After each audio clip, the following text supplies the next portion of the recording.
ನಮಸ್ಕಾರ ವೀಕ್ಷಕರೇ, I hope ನೀವೆಲ್ಲ ಚೆನ್ನಾಗಿದ್ದೀರಾ ಅಂತ ಭಾವಿಸ್ತಾ ಇದ್ದೀನಿ.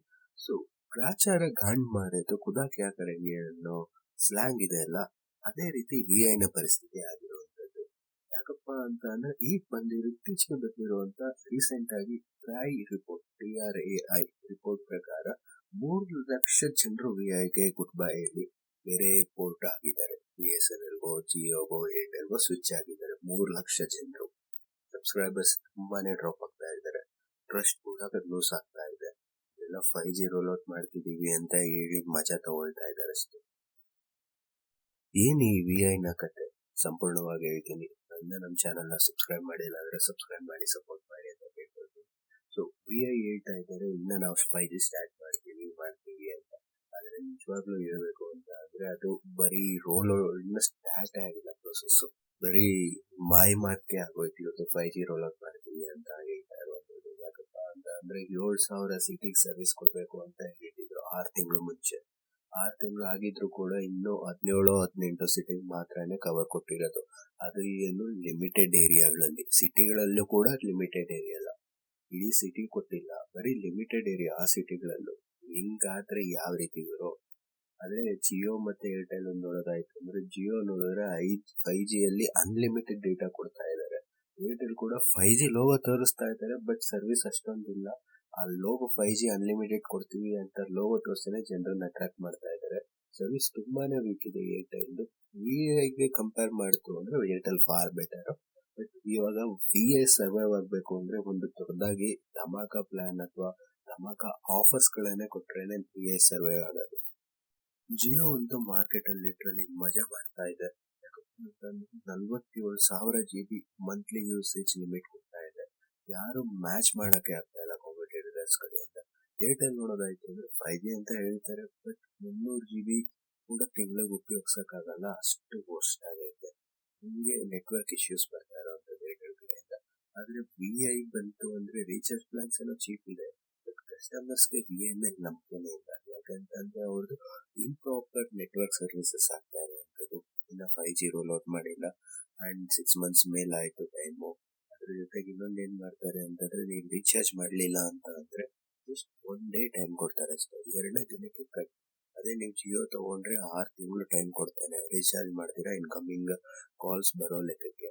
ಏರ್ಟೆಲ್ ಅಂತ ನೋಡಿದ್ರೆ 3 ತಿಂಗಳು 2 ತಿಂಗಳು ಬರುವಂತದ್ದು. ಇನ್ನ ನ ರೀಚಾರ್ಜ್ ಪ್ಲಾನ್ಸ್ ಗಳನ್ನ ನೋಡೋದಾಯ್ತು ಅಂತ ಅಂದ್ರೆ, 200 ರೂಪಾಯಿಗೆ 2 GB ಡೇಟಾ 30 ದಿನ ವ್ಯಾಲಿಡಿಟಿ ಇರುವಂತದ್ದು. 180 ರೂಪಾಯಿಗೆ 3 GB ಡೇಟಾ 28 ದಿನಗಳ ವ್ಯಾಲಿಡಿಟಿ ಕೊಡ್ತಾ ಇದೆ.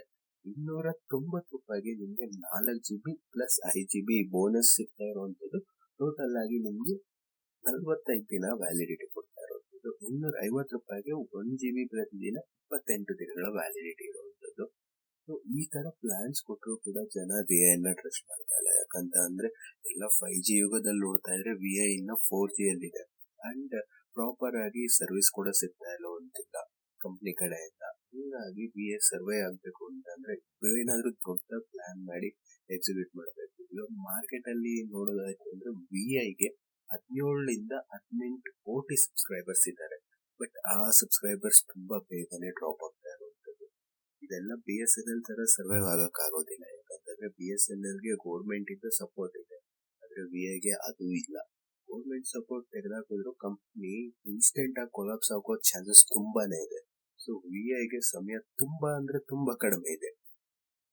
ಈಗ ಏನ್ ಮಾಡಿದ್ರೆ ಈ ಮಾರ್ಕೆಟ್ ಅಲ್ಲಿ ಸರ್ವೈವ್ ಆಗುತ್ತೆ ಅಂತ ನೋಡೋದಾಯ್ತು ಅಂದ್ರೆ, ಜಿಯೋ, ಏರ್ಟೆಲ್ ಮತ್ತೆ 5G ಬೂಮ್ ನ ಬ್ರೇಕ್ ಮಾಡಬೇಕು.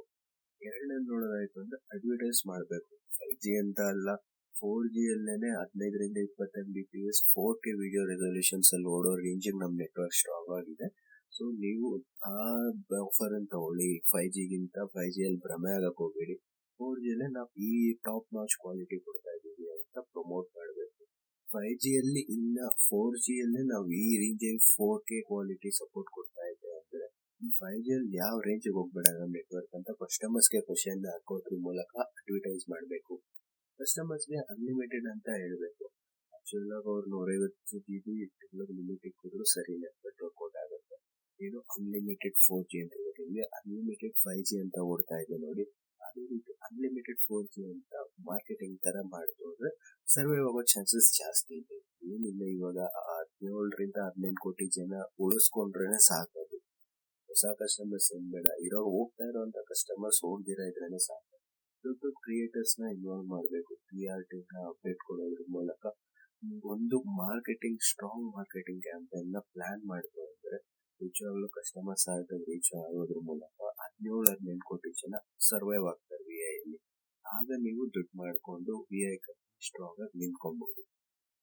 VI ತುಂಬಾ ಕಡಿಮೆ ಅಮೌಂಟ್ ಅಲ್ಲಿ ರೀಸರ್ಚ್ ಮಾಡಿಸ್ಕೊಡ್ತದೆ. ಜಿಯೋಗೆ ಮತ್ತೆ ಏರ್ಟೆಲ್ ಅಂತ ಹೇಳಿದ್ರೆ ಜಿಯೋ ಏರ್ಟೆಲ್ ಅಲ್ಲಿ 350 ರಿಂದ 450 ರೂಪಾಯಿ ತಿಂಗಳಿಗೆ, 1 ರಿಂದ 2 GB ಪರ್ ಡೇ ಬೇಕು ಅಂತಂದ್ರೆ VI ಕಂಪೇರ್ ಮಾಡಿದ್ರೆ 250 ರಿಂದ 280 ರೂಪಾಯಿ ಇರುವಂತದ್ದು.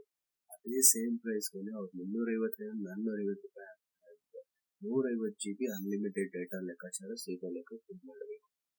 ಈ ರೀತಿ ಕಸ್ಟಮರ್ಸ್ಗೆ ಕಣ್ತರ್ಸಕ್ಕೆ ಇವ್ರು ಟ್ರೈ ಮಾಡಿದ್ರೆ ದುಡ್ಡು ಧಮಾಕ ಆಫರ್ ಅನ್ನೋ ಮೂಲಕ ಮಾರ್ಕೆಟ್ ಅಲ್ಲಿ ಬಾಂಬ್ ಬಸ್ಟ್ ಮಾಡ್ದಂಗೆ, ಮತ್ತೆ VI ಕೂಡ ಸೇವ್ ಆಗುವಂತ ಚಾನ್ಸಸ್ ತುಂಬಾ. ಸೊ ಇವು ಯಾವ ಮಾಡ್ಲಿಲ್ಲ ಅಂದ್ರೆ ಮಾರ್ಕೆಟ್ ಇಂದ ಕಂಪ್ಲೀಟ್ ಆಗಿ VI ಡಿಸಪಿಯರ್ ಆಗೋ ಚಾನ್ಸಸ್ ತುಂಬಾನೇ ಇದೆ. ಯಾಕಂದ್ರೆ VI ನ ಸಾಲ ತುಂಬಾ ಜಾಸ್ತಿ ಇದೆ, ಸಬ್ಸ್ಕ್ರೈಬರ್ಸ್ ಕೂಡ ಬೇಗನೆ ಡ್ರಾಪ್ ಆಗ್ತಾ ಇದ್ದಾರೆ. ಸರ್ವಿಸಸ್ ಪರವಾಗಿಲ್ಲ ಏರ್ಟೆಲ್ ಕಂಪೇರ್ ಮಾಡ್ಕೊಂಡ್ರೆ, ಬಟ್ ಮಾರ್ಕೆಟಿಂಗ್ ಅಲ್ಲಿ VI ತುಂಬಾನೇ ಫೇಲ್ ಆಗೋಗಿದೆ. ಈಗ ಈ ಅವಕಾಶನ ಬಳಸ್ಕೊಳ್ದಿರಾ ಏನು ಆಕ್ಷನ್ ತಗೊಂಡಿಲ್ಲ ಅಂದ್ರೆ VI ಜಿಯೋ ಏರ್ಟೆಲ್ ನ ಕಂಪ್ಲೀಟ್ ಮೊನೊಪಲಿ ತರನೇ ಆಗ್ಬಿಡುತ್ತೆ. VI ಸಂಪೂರ್ಣವಾಗಿ ಮಾರ್ಕೆಟಿಂದ ಹೊರಗೋಗುತ್ತೆ.